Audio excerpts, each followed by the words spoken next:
housemate ang nag-give up ng golden seat niya at kanina niya ito binigay. 1, 2, 3, go! Yan, madali lang yan.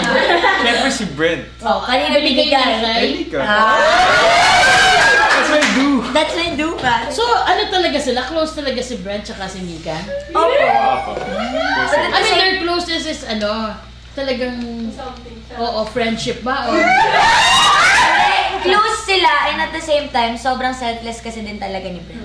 Like, siguro kung sakaling hindi man niya kagrupo si Nika, if ever may nakita siya na kailangan nung seat na yun, I think ganun siya ka-selfless. Pero yes, sobrang close din talaga nila.